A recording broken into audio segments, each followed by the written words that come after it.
नमस्कार, मैं हूं मोहम्मद आसिफ और आप देख रहे हैं एसपीएन 9 न्यूज़। कांग्रेस से वापसी करने के बाद गुलाम नबी आज़ाद के नए नए बयान आ रहे हैं। इन दिनों जम्मू कश्मीर में पंडितों के खिलाफ जो साजिश हुई, उनके साथ जो बर्बरता हुई, उन पर जो अत्याचार हुआ, उसको लेकर गुलाम नबी आज़ाद का बड़ा बयान है। इस बीच में राहुल गांधी, हमारा आप जान रहे हैं कि दिल्ली में उनकी भारत जोड़ो यात्रा चल रही है। उसको लेकर दोनों काउंटर चल रहे हैं। ये भी हम आपको समझाने की कोशिश करेंगे, लेकिन सबसे पहले राहुल गांधी ने सुबह सुबह क्या किया वो समझ लीजिए, फिर हम गुलाम नबी आज़ाद पे आते हैं। सर्द सुबह ने ओढ़ ली कोहरे की चादर, फिर भी सिर्फ टी शर्ट में दिखे राहुल गांधी। इस तस्वीर को देखकर सब लोग हैरान हैं। इस तस्वीर को लेकर बीजेपी में परेशानी है। इस तस्वीर को लेकर बीजेपी में हलचलें तेज हो गई हैं।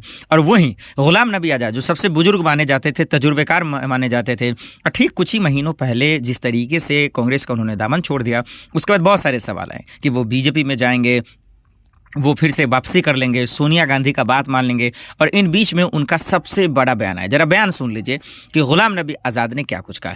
दरअसल दर्शकों, हमारा आप जान रहे हैं कि इन दिनों जम्मू कश्मीर में पंडितों पर कितने अत्याचार हो रहे हैं, आप जान रहे हैं। हालांकि मोदी सरकार ने कहा था कि उनको न्याय मिलेगा, इसके बावजूद सिर्फ और सिर्फ बातें कही गई, उन्हें कुछ नहीं हुआ। और अब गुलाम नबी आज़ाद ने कहा है कि जल्द उनके मसले का हल हो जाएगा। और इसी से माना जा रहा है कि गुलाम नबी आज़ाद जिस तरह से अपने पार्टी का ऐलान करने वाले थे, कुछ नहीं किया, तो शायद वो राहुल गांधी के इस रवैये को देखकर, उनसे मिलकर वो फिर से वापसी कर सकते हैं, ऐसे लोग आकलन कर रहे हैं। बहरहाल आने वाले वक्त में देखना होगा कि आखिर गुलाम नबी आज़ाद का कदम क्या होगा।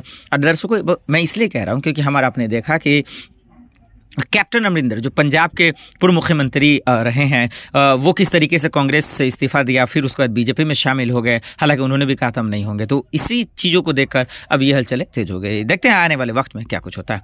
मोहम्मद आसिफ की रिपोर्ट, एसपीएन 9 न्यूज़।